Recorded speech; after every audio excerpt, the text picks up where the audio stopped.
مزار شریف ښاروالۍ مسؤلین په مزار شریف ښار کې د پراختیايي پروژو د جوړېدو یادونه وکړه او ویل چې د ښاري خدمتونو د وړاندې کولو او د خلکو د ټولنیزو ستونزو د مخنیوي په موخه تل هڅه کوي چې ټول اړین کارونه ترسره کړي. د دوی په وینا دا پروژه د خلکو له اساسي اړتیاو څخه ده او د مزار شریف ښاروالۍ لخوا پلي کیږي. این پروژه به نام پارک برگ که در ناحیه هفتم قرار دارد و زمین از دو جریب زمین است که بیشتر از 4.5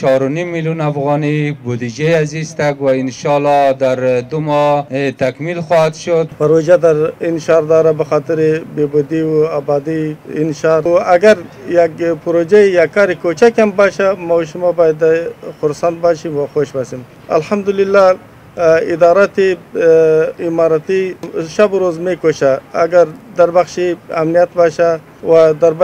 بخش بازسازی باشه، بخش صحت باشه، در بخش تعلیم باشه. الحمدلله شما مردم متدین این شهر میبینید که همه‌شان میکشه شب و روز در خدمت مردم هستند. په ورته وخت کې د قراردادي شرکت رئیس د دې پروژې د جوړېدو ډاډ ورکړ او ژمنه یې وکړه چې د خلکو د ټولنیزو ستونزو د حل او د دغې پروژې د پلي کېدو په موخه به ټول ساختماني معیارونه رعایت او عملي کړي. تقریبا به اندازه 4000 متر مربع مساحت زمین می باشه که 4 طرفش احاطه کاری دیوال میشه و سرامیک کاری داره، سبزه کاری داره و بعضی از نیالا و سبزه کاری ها و فوارای آب داره که همه اینا مربوط به همین پروژه احداث پارک سبز می باشه و ان شاء الله الرحمن به نمایندگی از شرکت ساختمانی و سرک‌سازی احمد الیاس خیرخواه این وعده را به شهروالی ریاست شهروالی محترم و اهالی منطقه این وعده را میتیم که ان شاء الله